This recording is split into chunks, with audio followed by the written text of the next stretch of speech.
Hey, everybody. Before we get started, I want to thank my friends at Hatch for producing this episode. You can get unlimited podcast editing and strategy for one flat rate by visiting hatch.fm. All right, let's get into the show.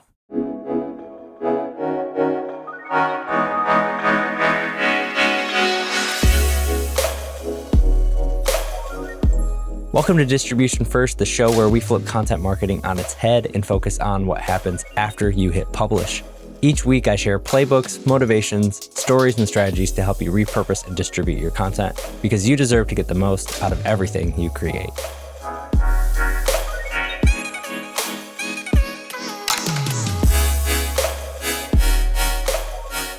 Everybody, welcome to this week's episode of Distribution First. I'm super pumped to have another second-time guest on the show. This week, we've got Matt Ragland back, and we're going to deep dive into some stuff. It's going to be really, really fun. And Matt, welcome back to Distribution First. Justin, thanks for having me. Excited to be here. Let's go. Round two. Ready to get started. Yeah, I need the ding ding sound for round two on Distribution First. Absolutely. So it's funny, sometimes these things take a while to actually materialize, but I had reached out to you back in, I think it was like February or something, trying to set something back up because you had posted something on LinkedIn where you had just done a summit, right? Which I attended. It was great. It was awesome. Thank you. With all these creators, and it was a week-long thing. You promoted it and had all this stuff.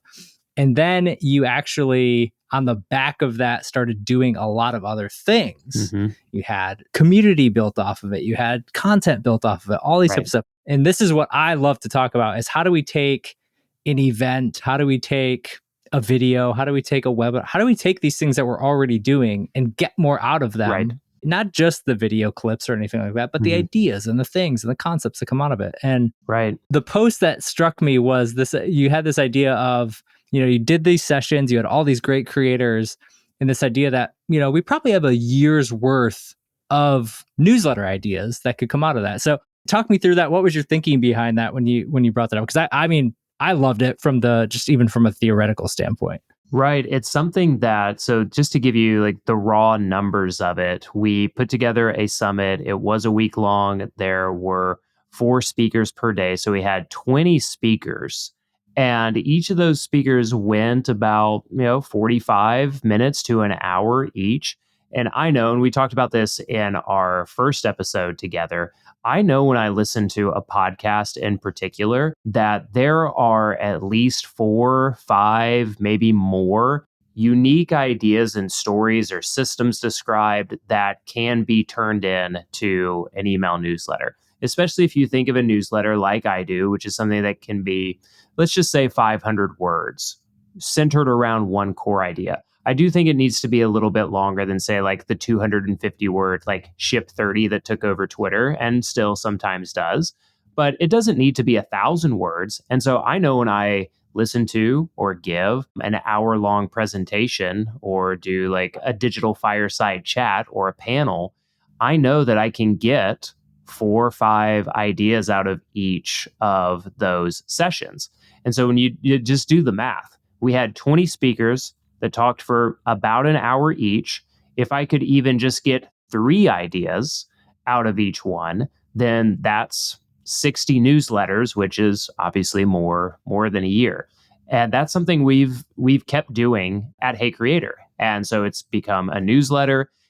We honestly have more content already than we could probably use in 2 years, because on top of the summit, in March, we launched the Hey Creator podcast, and that is a 45-minute to hour-long episode every single week. And even in that, that's what we're using as source material for newsletters now. So we already have, I think we just released our 10th episode. So we have 30 hours of creator content that are just in the repository. They're just in the back catalog. I don't need to write another newsletter for 2 years, personally. I don't need any more new ideas. And these are newsletters that we're selling sponsorships for. These are newsletters that promote the community that we also launched at the end of the summit. And it's something that whenever we go to launch individual courses, like we just did a launch for a course about how to launch courses, a little meta, but it was something that people in our community had been asking about. So we built it for them.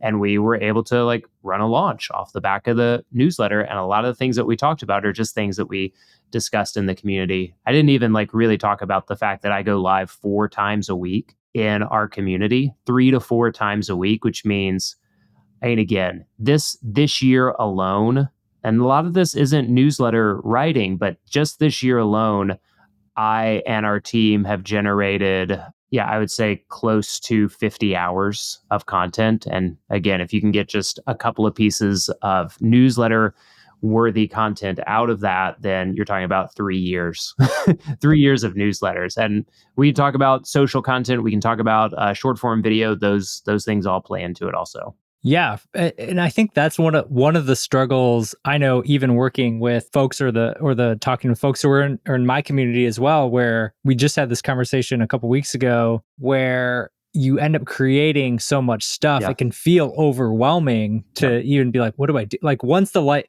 because there's really two camps. There's the camp that is creating so much stuff and doesn't care what happens. And then it's like, you get into this mode where you start to put those, I call them x-ray goggles, and you put the x-ray goggles on, you can see all the things it can be. Right. And it instantly gets overwhelming, I actually want you to coach me on this, like literally right now, because all right, let's do it. I have things that, like I want to make that I can do more about, because I have been, and in some ways still am, the person that will make 100 hours of content in 3 months and be like, well, I'm going to use some of it. And like, on one hand, that's given me a lot of confidence to know that I can like always use. But I know that, and this is something that we're working on with Hey Creator, this is something that we work on with our clients. And I actually do a better job with it for our clients than I do for myself personally. That's like a whole other life thing that we're not going to talk about right now. Do as I say, not as I do. But approaching it very strategically from the distribution perspective. So you say, like, I'm going to create these things and it's going to fit into this box and I'm going to use it in this way. And I have a system for it and I have a standard operating procedure. These are all things like we're building in right now. But tell me, like, what are those conversations that you're having? How can I be more strategic with this like glut of content that I have? As a marketer, one of the most important things I've learned is that you cannot succeed in a silo. Even as a solopreneur, I needed other marketers in my circle for accountability, support, and growth, and this is why I started the Distribution First community. It's a place to connect with like-minded marketers to follow a proven roadmap that gets you off the content hamster wheel and gets you the exact support you need to maximize your marketing without burning out. For more information, just go to distributionfirst.club. Yeah, where I always start is, since you've got, like, you've already built the creator muscle, right? Like sometimes not a problem. That step, sometimes that step one is like, all right, what's the thing you're gonna do? You've already got that, and so I think for me, it's kind of figuring out, of those things you're doing, like, where are your I would call it, like, where are your distribution channels? Like, what are you doing? Is it X? Is it LinkedIn? Is it newsletter? Is it email? And then of those, and then what's the frequency on that? The whole reason behind Distribution First is like thinking about, like, because I lived this life where literally this was when I was still in-house working in team meetings, where it was like, everybody wants to send an email this week because we've created so much stuff and we can't send out the amount of emails we need to send out and not bombard people. And so we faced that some too. Like, we were just saying, like, hey, when do we send the survey email out? Well, next week there's the newsletter and there's the webinar, and then we got to like remind people about the way, you know how it goes. We can promote it in mid-June earliest. I'm literally doing this with my business right now, where I started to figure out the rhythms. I'm starting to refigure out what the rhythms are now that I have, because I had the podcast and that was a good rhythm. I still have the podcast going, obviously. And now that I have the membership in the community, I'm doing a monthly training and I'm doing a monthly Q&A session. Each one of those things, you know this from yours, you're doing twice the amount, but each one of those things could turn into, multiple things. You got to promote the thing. You got to be able to share the content out afterward. So I'm trying to figure out what that rhythm is like for me, but just knowing, like, all right, what's our capacity for each channel, right? Like, what's our capacity for email? It's probably not 5 days a week. It's probably too much, right? Probably. I do think, though, like Daryl Vesterfeld, who's my partner at Hey Creator, and then Tim Forkin, who's the content producer and my co-host, we've actually been talking more about, we've put it on the table to have a daily email. Because one of my, I've seen, say, the behemoth that Ryan Holiday's daily Stoic email, his daily dad email has become. I think he said somewhere recently it's well over 500,000 subscribers, which means it's probably since then much more than that. And I know, so this is where you kind of go back to hey, this kind of model that Ship 30 kind of popularized, especially on the internet. All of Ryan's emails, whether it's Daily Stoic or Daily Dad, they're around that 200-300 word mark, because Seth Godin has modeled for years that, and this I think is interesting, this isn't necessarily about distribution, this is just about consistency and capacity, is if you're talking more consistently, say daily, then you can say things that are much shorter. They still need to obviously be interesting. And then if you're going to wait longer, then it has to be huge. You can't not post for a year and be here's my 1,000 words. We're it better be bloody brilliant. Kevin Kelly's 1,000 True Fans, which is more than 1,000 words. But you think about on the other end of the spectrum is Tim Urban, Wait But Why, who writes literally 30,000 word blog posts. But he only posts one per year, maybe. Dan Carlin, Hardcore History. He has one podcast per year, but it's 5 hours. It's an audiobook. And so I have been thinking we have enough content, maybe not to go daily, because when you go daily, you kind of got to just go for it. You can't go daily for a month and be no. Yeah. And you could. But that's tough. I've seen very few people able to keep up the daily consistency, but you do want to be shorter about it. But yeah, I totally interrupted you there in terms of the consistency. No, but I think what you said, because I preach this all the time with the folks I work with, and even inside the community, is you have to know your floor. You have to know your floor of distribution of what can you consistently get out. Who cares if you can put out a podcast once a week for 4 weeks? That's the vast majority of podcasts sitting on Spotify and Apple right now are sitting there with 4 episodes because they couldn't get over the hump. Yeah. Same thing with email. I think expectations are huge. Yeah. So if you set the expectation with your as Daily Dad, it's Daily Dad. You're signing up for that's what you want. It's exactly. Yeah, it's built in. And the other thing too is the value add there, where it's truly Ryan isn't selling you anything. You know what I mean? I think when I think of daily email and some of the stuff that I see out there, it's it's sales emails all the time. Sure. And it's just ugh, I don't want to sign up for that. And I end up unsubscribing from those folks. But if we go back to your content and what you've got going on, if you are set on saying doing 4 lives inside your community, how I would think about it is starting to maybe rank those on a distribution level, even if it's a very rough ranking of this is the one this week that I really want to be able to share out, and knowing the rest are just going to sit there, right? These 2 are really, really good. Because there's probably truly for your you're not Gary Vee, you don't have a giant team of folk who are just cutting all this stuff up and blasting stuff out all the time. And so there's got to be a balance there to what's realistic versus what you can actually because it also takes time to go through the stuff and find good things. Well, I'm so glad you bring that up, because that's something that even me, and I know you as well, we're people who know how this stuff works. I'm obviously not personally pumping out, I'm still looking at the time and thinking, I don't know if I've tweeted today. And you don't have to tweet every day, but I know that I have plenty of stuff in the vault that is repurposable or redistributable, but the actual people always, and I count myself in this, will often underestimate the mental load that it takes to go find the thing, think about what's going to be the best part of it. Do I need to rewrite this a little bit? It's all there. I point over there, it's over there. It's all there. I wish it was right there. I could grab it. Just go pull out, put it in the tweet machine, and there we go. We're done. And that is to call back to our first conversation, that was actually one of the things, I think this is another thing that we were talking about in the pre-show. I live this all the time, with my own newsletter content at times when I'm working with the team on it, and even what we do with Hey Creator, is if you're not going to be a newsletter writer, I'm thinking Sahil Bloom, who is like the main thing that he does is write. He writes on social and he writes his newsletter, but that's like, he started doing some YouTube stuff, but like, he's a writer. Ryan Holiday is a writer. James Clear is a writer. And like, Tim Ferriss is more of a podcaster. 5 Bullet Friday is not, I'm sure he looks at it. He may still write it, but honestly, I kind of doubt it. It's like, here are the things that I find interesting. Here are the things that I want to promote, and that's great. But you really have to like disassociate, unless you are going to like just care about the newsletter writing, the big W writing aspect of it.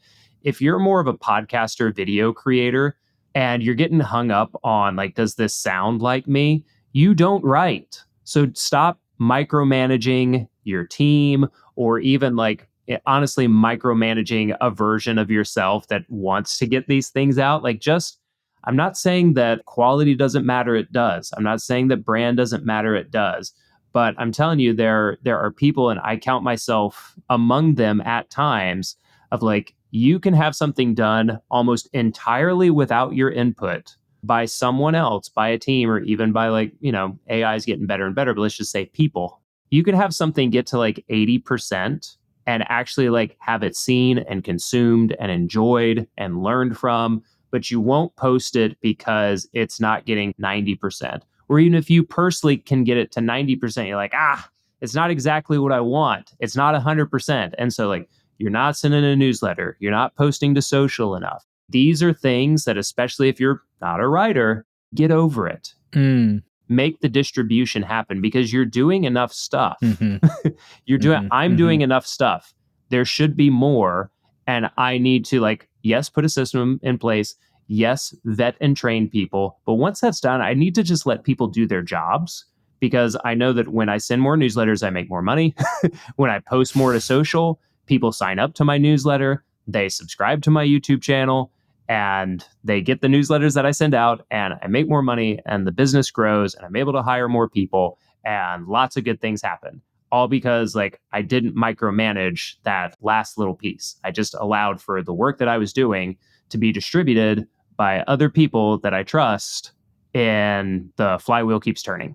Yeah, and it's a different, there's so many things I think that come back with creating content, and people get stuck in traditional content marketing worlds where you blogged and it was this thing and it lived on the internet and people come to it every month at thousands and thousands, because it's ranking, and the idea of content is very like, I got to make it, do its job. And I think one of the things for me that I'm learning, and again, you want to make a good podcast. I want to have interesting conversations. I want to write a good newsletter, of course. But no one's saying you don't. We're on the same at page. Scale, right? Yeah. At scale, like, especially when you're thinking about the less of the content, right? Like the clip has to be good, but it's also disposable in a lot of ways, right? Like somebody's going to come back tomorrow and there's got to be a new clip. The tweet, it's got, it's a tweet. It's a LinkedIn minutes post. later, much less the day. Yeah, 1,000%. And so I think getting over that hump, especially if you're thinking about, I've got this stuff. I think sometimes people get in their head in terms of, how do I get this out there? Or how do I promote it? It's over promotional. It's, it's like, just how do you add value at scale? And how do you get that information into people's heads? I think it's the biggest thing for me is like, one of my biggest things that I said when I started my show, for instance, was like, I actually don't look at like download numbers too often, like every once in a while. But like for me, I want to have interesting conversations and then distribute those at scale. And be able to have, like, whether it's a clip, whether it's a LinkedIn post, whether it's a newsletter, like I want the people to have the ideas that Matt Ragland has to share, regardless of whether or not you're listening to the show or not. That's my goal. Yeah, and the nice thing is that like you can distribute things in multiple platforms and multiple mediums. Like I do think that driving people back to that newsletter or to the core thing that you want to build. Like for us at Hey Creator right now, like it's interesting. Like if you looked at Hey Creator, you would say like, oh, they have a podcast. But what's interesting, I think, is that Tim and we actually want to optimize the show for YouTube. I want so much more for the show to grow on YouTube than like for the podcast numbers to grow. Now, I think those two things go hand in hand. But honestly, like this has been a little bit of a shift in perspective for Tim and I. And Tim was early on this for me. He's like, we need to like plan and record the show thinking of it more from a YouTube perspective than from like what we might traditionally think about from a podcast perspective. So like get right into it. Like be like Alex Hormozy had a video about this a few weeks ago. It was about like how he grew his audience on YouTube. And it's like the beginning of every video, and he would probably say any piece of content has to like be very clear about what's the proof of what you're doing, what's the promise that it can deliver, and what's the plan that you're going to give people. Did you see that? Did you see that? Like, I didn't, but it sounds very it's familiar, really good. yeah. And so like when we write the intros now for any of the podcasts / YouTube videos, we want the intro to be like no more than 15, 20 seconds, and it has to deliver on those things. And then we go right into the content. But like when we think about it from that perspective, the other thing that makes it pretty interesting, it's not quite this way when we have guests on, because we want guests to just talk about whatever's interesting to them and kind of guide that conversation. But when it's just Tim and I recording, we will not quite think of it in terms of almost like sports radio segments. Tim and I are both sports fans. We grew up on sports radio. I listen to a lot of like sports podcasts now, and thinking of it in terms of like, okay, what kind of segment style things do we want to talk about in the show today? When we outline those segments, Tim's much more of a scripter than I am. It's just like I got the idea. I'm with you. Let's go. Let's go. And, but when we are like planned out, at least in that way, then we already know these are, say, like 10-minute, like the show will be 60 minutes. But then we have like multiple, say, like 10-minute clips that each one of those are like, this is a newsletter. This is a newsletter. And now what we have to try and find is like, okay, what are the good like short form clips? And again, Tim's background is in short form video, so he's really good at identifying those like 90-second sections that become good vertical videos. And now we're like working on a plan to also like extract the best short form written content from that as well. Because you can't, like, this goes back to my point of like, hey, if you're a podcaster, if you're a YouTuber, heck, even if like you're an authors are a little tricky because authors have lots of feelings, perfectly valid. I have a lot of feelings, so I'm not saying that's a big authors have a very high bar of what they want writing to be, which I understand. Yes. You're a writer, but newsletter writing, a little different than book writing. And as like, when we have to help ourselves get out of our own way when it comes to the micromanaging of distribution, because the benefit of, I've seen this twice in the past few months, of like the sheer volume of content that it takes now to break through. I used to think weekly was enough. I used to think daily. Depending on the channel, let's take social particularly, and even like written social. I think Hormozy said that I'd have to look it up. We'll put it in the show notes. The number of pieces of content that Hormozy and his team created in the past 12 to 18 months is it's staggering. Now it's across all platforms, it's all types, but it's staggering. And the one that is maybe a little bit more applicable, because you can think about like, oh, Hormozy's rich. He talks about how he's rich. He has a big team. Yes, all those things are true. But I can tell you there's a lot of people with the same amount of resources or similar ones, plenty of resources to do what Hormozy did, that still don't do it. So taking a step back from that, the one that stood out to me was Nick Huber, Sweaty Startup. And, feel whatever you want about Nick as a tweeter. But it is and Nick's a buddy. I like Nick a lot. So I'll also say that. If you go back, I saw like Charlie Light, who is an internet ghostwriter. Charlie Light said, like, he shared, again, like, I'll have to go back and look for the number. The sheer number of tweets that Nick sent before like his account really took off, it was thousands. It wasn't just wasn't just like posting it, once a day, like not breaking the streak. That's nice. That's kind of where I'm at right now, which is an improvement over posting like 2 or 3 times a week. It's been a year of daily posting now, good for me. My account has also gone from like 9,000 to 16,000. So there's something there. Yep. But I think that he was like on average sending like 4 or 5 tweets a day.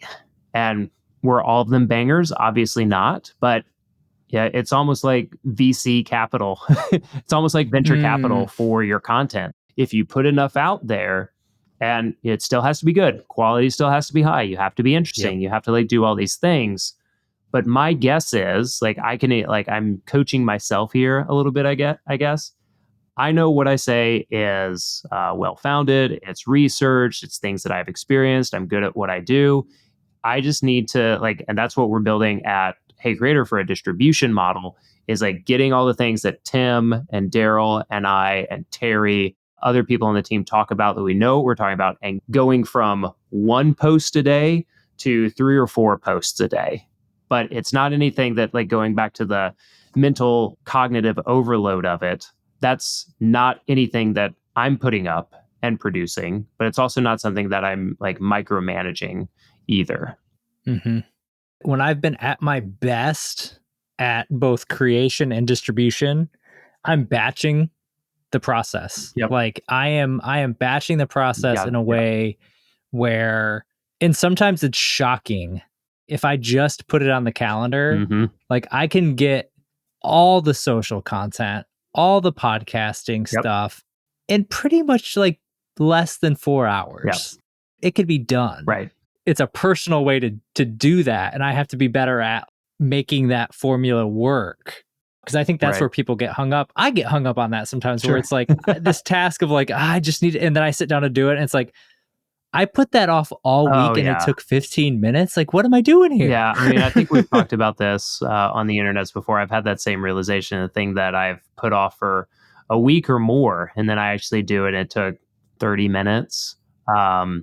So yeah, and I feel like I got on my soapbox and talked about like these really big concepts of flooding the market with your information and like having a team and doing all these things. I do think that the way that you brought it back right there of saying like, hey, I have one show and I have a newsletter, and I know that I can take the content that I'm making.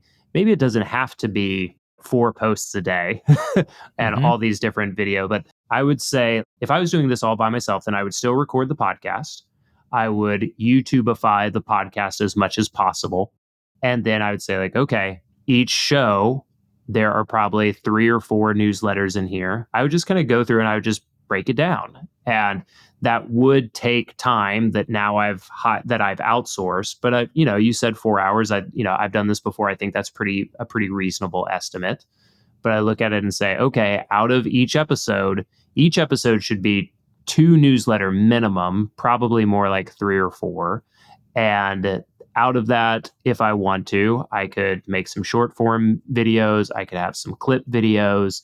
And I'm going to have enough social posted content, especially because obviously you can post the videos, both written and video. I mean, honestly, just one episode is probably at least 2 weeks of content across all channels. And there's, depending on how juicy it is, then it could be up to a whole month. And that's just one. If you're doing that each week, then we're talking about, and this kind of goes back, let's connect it back to like, hey, how often should, like, say your newsletter be, or like how often you're posting to social or something like YouTube. Well, if you're still just recording once a week, which I think is great, how can we increase distribution up for that one thing? Can you build up, like, say after we're already there, if we want to put forth the effort as a team at Hey Creator, like I've said, we probably have at least 50 hours of content. If we wanted to put the system in place, and we could build up the queue, this is like really important. You have to build up the queue to go to twice a week in newsletters, or even up to daily. I would say, like, for something like a newsletter, if we wanted to go from once to twice a week, then I would want to have 2 months of content, at least, probably more like 3 months already batched and scheduled before we started thinking about like, okay, now we're going to start adding in another email each week. Makes sense. I mean, I gave that same advice when I was coaching somebody this morning on podcasting, and he was wanting to start a podcast. And it's like, if you're going to start a anybody who's started a podcast, you got to have at least 4 to 6 of those bad boys baked up and ready to go before you think you're going to, even record your trailer on that thing and post that out. Because as soon as you hit publish on that, you're just going to take that natural breath of like, okay, I did the thing. It's unavoidable, and that's not a bad thing. But like, just I think it's like, be realistic. Like I always tell, like, be realistic with your plan. We're so idealistic, with our content plans in particular, or like what are we going to be able to do? And it's like, let's be, let's take a step back. Let's be realistic on what we want to do. When you're talking about like the scaling of the content and being able to figure out how much do you even need? That's a huge question. People ask me, how much do I need? Mm-hmm. I was working with a company I was working with in Q1. And what we ended up doing was actually doing a monthly event, because they're talking about like, do I want to do a podcast? And I said, get your rhythms down with a monthly event. When you can do monthly and you can get the repurposing and you can start to build your systems on something once a month, then you can scale it up. Because otherwise it's just you're going to be in the exact same place you were before, where you're like, I just feel like I'm running on this hamster wheel. I'm creating so much stuff. I'm not doing anything with it. And you're just constantly in reset mode. Yeah. And I think something else that's cool to think about, and this is becoming more common, even in like B2B podcasts, is like more of the season style model. Mm-hmm. And what seasons can allow you to do is not just like set the expectation that you're going to take a little bit of time off, that it's not just going to be like content hamster wheel forever. But another thing that you can do that, we've already talked about a couple of times is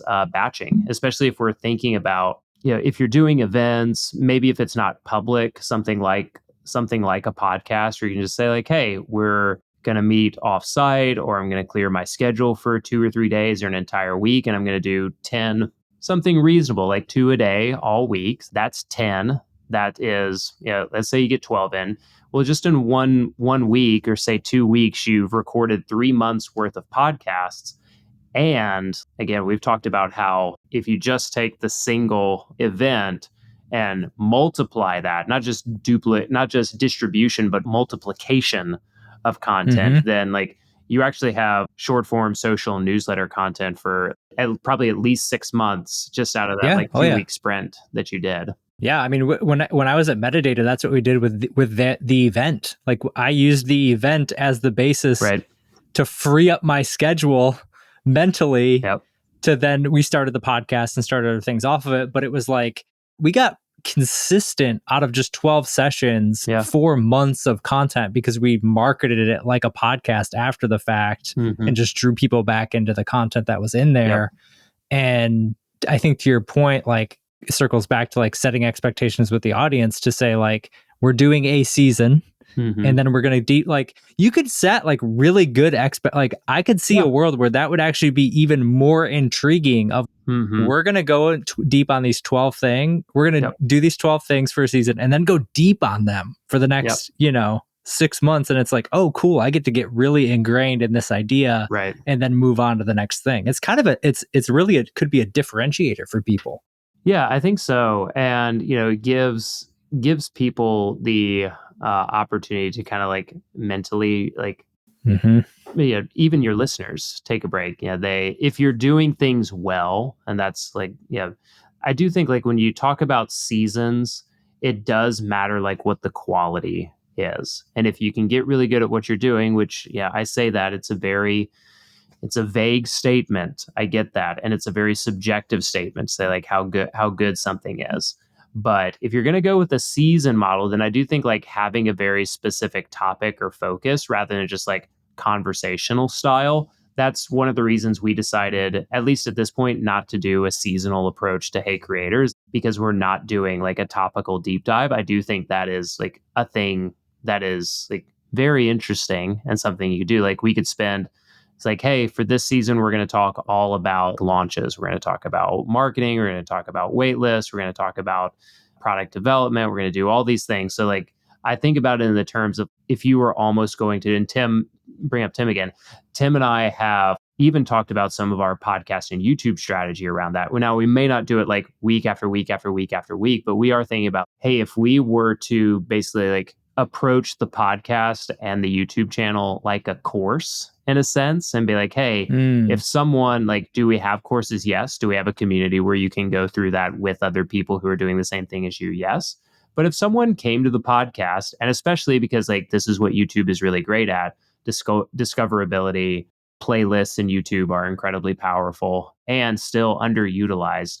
If someone came to the Hey Creator YouTube channel and we're like, hey, here's a playlist of like, just go through this playlist, and it's part long form interviews, it's part highlights, it's part like how-to clips and tutorials. You could watch this and pretty much know how to launch your course. Again, like when you think about how people get access, again, like there's a course, there's a community, there's coaching, there's all these other things that you could do. But from a seasonal perspective, that's another thing that we might do in the future, but it is something we're thinking about putting together while it's in process, kind of like building the plane while we're falling from the sky. I want to before we wrap up here, and this has been super fun. I want to touch on YouTube because I think it's something in particular. I know in B2B it's underused, and I think for podcasters it's still underused. I haven't done it yet. It's been literally on my list since I started the show, and it's like, do I do one more thing? I'm so intrigued on how to think about YouTube. I know you've been doing YouTube for years on your own, and now the Hey Creator stuff. So I'm curious, even if you don't have a podcast, like if you're doing events, if you're doing webinars, like I think there's a way to frame them up to be able to cut them up for YouTube. But I'm curious, maybe talk to me through a little bit, coach me now, right? Like I've got this podcast, I've done nothing on YouTube with this thing. Like what the heck do I do with it? Yeah, I mean, I think you just apply your own framework to it. Yeah, I think with a lot of these things, especially people who have been in content, who have been in kind of this world for a while, I think like once you think about it a little bit more, you realize, oh, okay, I kind of know how to do this. But like, let's just approach it from the perspective, like if you were to put this, if this interview that we were doing was going to be a podcast show, like, or be a YouTube show also, well, good news, we're already on video. So you've already got all these videos that you can put on YouTube. And I would like just think about it like if you went back through like the show notes or the transcripts or the timestamps and thought about, okay, first, just put the show on there. Okay. There are other things to talk about. And I'll just say one more time, you need to have Tim on this. Like Tim will get on here and he'll coach you up and he'll help. He's actually like, he's doing a whole series in the Hey Creator community on content multiplication and distribution. So like, this is high on his mind right now. So, but you just put let's just say the raw podcast goes in, it's episode ... of distribution first. And here's the whole thing with Matt. As you're going through it, like in post-production and editing, you're thinking like, okay, so that's one video. And then like what you go through in post-production is saying like, okay, there are like these 3 places where Matt and I were really on fire. And like, these are like, it was very helpful and very clear. Those become 5 to 10 minute clips. So what we do is on Tuesdays, the full episode comes out. On Thursday and Saturday is when the 5 to 10 minute short clip comes out. Same episode. We could chop them up and say like it doesn't have to like be that, the same episode, but let's just say Tuesday and Thursday, the shorter clip comes out. I mean, it's still for YouTube standards. It's not like vertical short form video. Yeah, segment. And then look for those moments, even like more granular than that. What's the short form video? I would still like personally, if Tim wasn't doing the short form video, I personally would not do it, or I would like hire someone like Tim to do it. If it was just me and I was doing it the way that I described to you, then I would say like beginning of the week, post the full episode, and then 2 more at least once so that you hit that.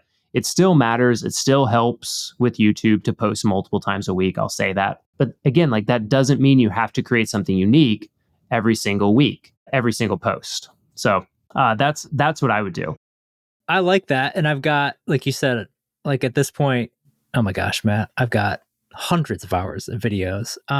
What would like, let's say I'm like, all right, cute. How many episodes do you have? What episode is this? 60 something.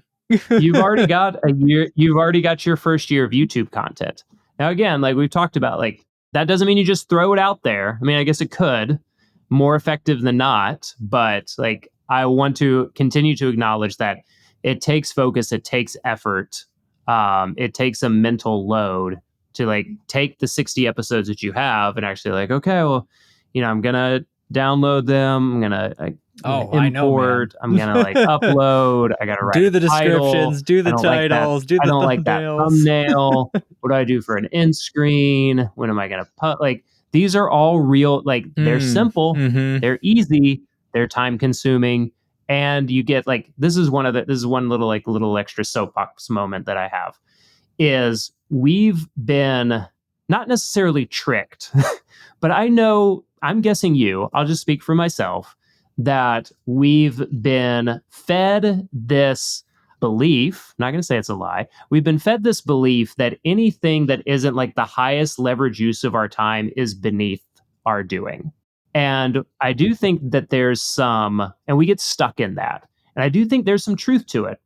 I don't want to be on like the creator ranking is just like I'm upload, import, thumbnail, title. Those are really important, by the way. Description, all those things. And I'm like, I could pay somebody to do this. And maybe I should. But the fact that I'm like, and sometimes it's true, there are other more important things that I could be doing with my time. Or like I'll also say, I could be spending time with my kids. I could be exercising. I could be reading a book. Not just more higher leverage uses of my business time, but more exciting things that I want to do. But if we look at it and say, me not being able to do what my friend Kahee calls like the $10 an hour work, the $100 an hour work, because I'm like, I'm $1,000 an hour guy. I'm $10,000, like a day guy. Then like there are so many things that won't happen, especially from a distribution perspective, because either two things, you think they're beneath you. And if you think they're beneath you, that's fine. But you micromanage the hell out of people who are trying to like do it for you, and things that could get done, that should get done, don't get done. So, okay, maybe that could be a clip. I don't know. Maybe that's not. A clip. Absolutely. Absolutely. Yeah, I'm with you.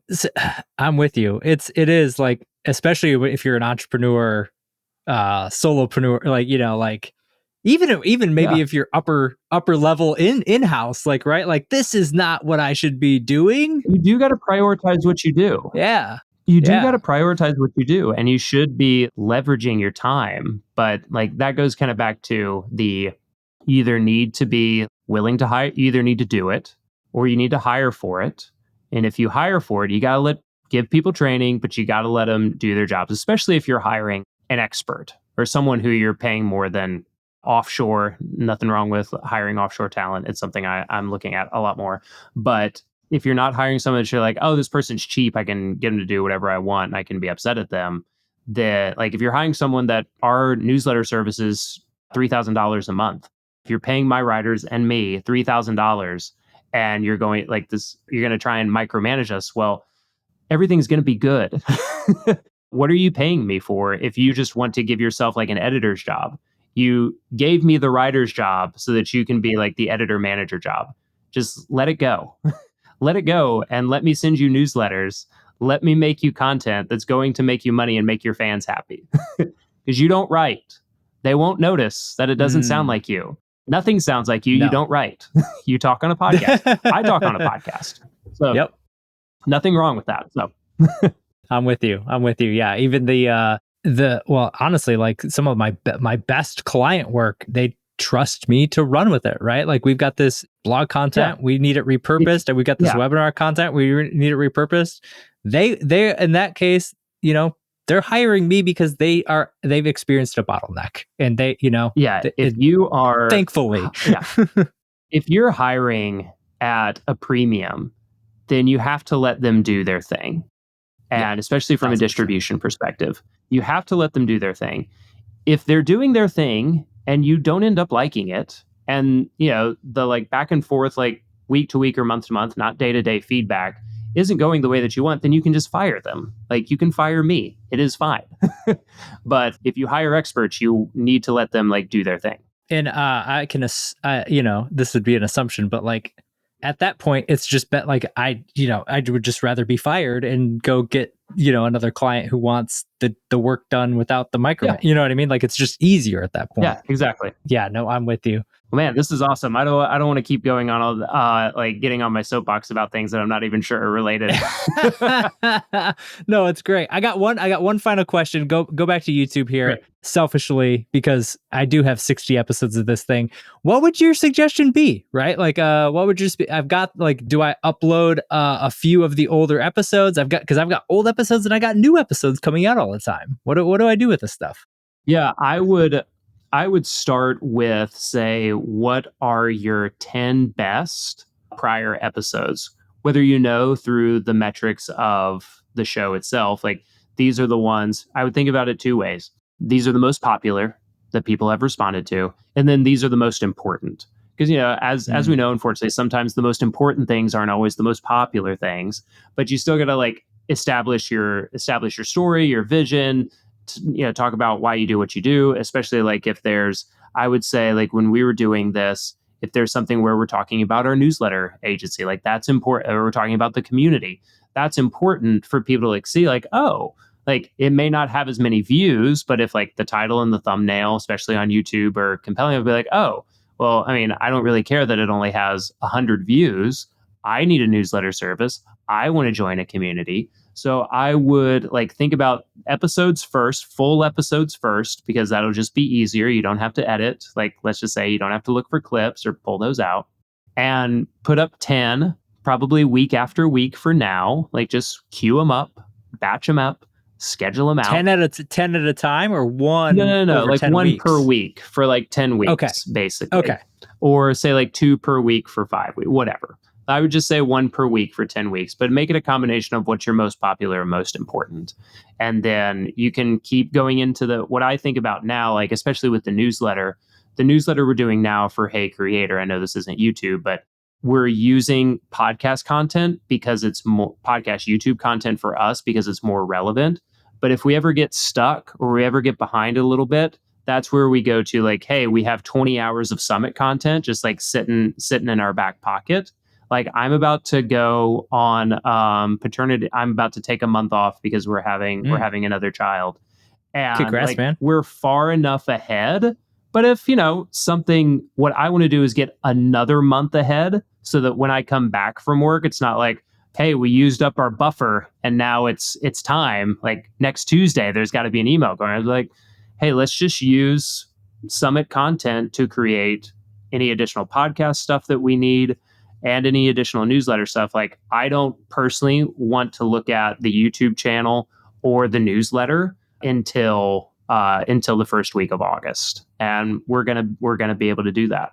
Love that. And I think that, I mean, man, that's like, we could even go way deeper on that, but I think that's something too, like you've got this archive, like we started talking about kind of it can be overwhelming to have this archive. And I think it's like, in a lot of ways, it's a blessing. Yep. Because when you get in that crunch or you have this big initiative at work or you've got to take time off, you've got a repository to go back to and to pull from. I mean, I did this at the end of the year. I wrote about it in a newsletter a couple of weeks ago.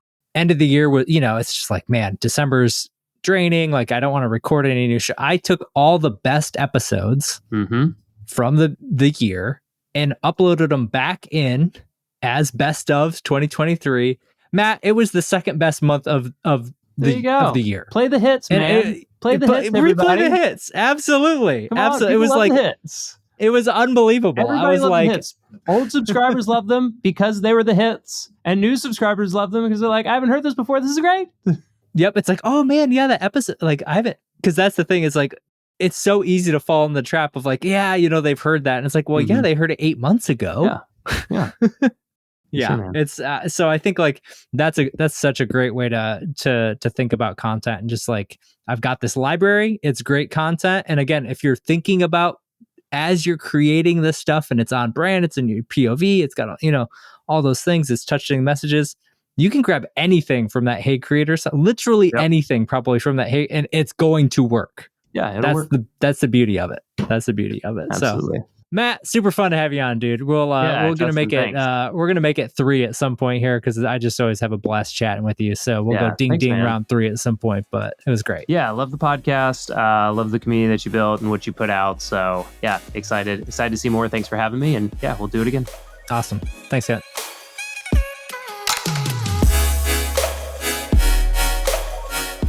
All right, I hope you enjoyed this episode of Distribution First, and thank you for listening all the way through. I appreciate you so much. And I hope you're able to apply what you learned in this episode one way or another into your content strategy as well. Speaking of strategy, we have a lot of things going on this year that are going to help you build your brand, 10x your content, and transform the way you do content marketing. Make sure to subscribe to the show and sign up for my newsletter at justinsimon.co so you don't miss a thing. I look forward to serving you in the next episode as well. And until then, take care, and I'll see you next time.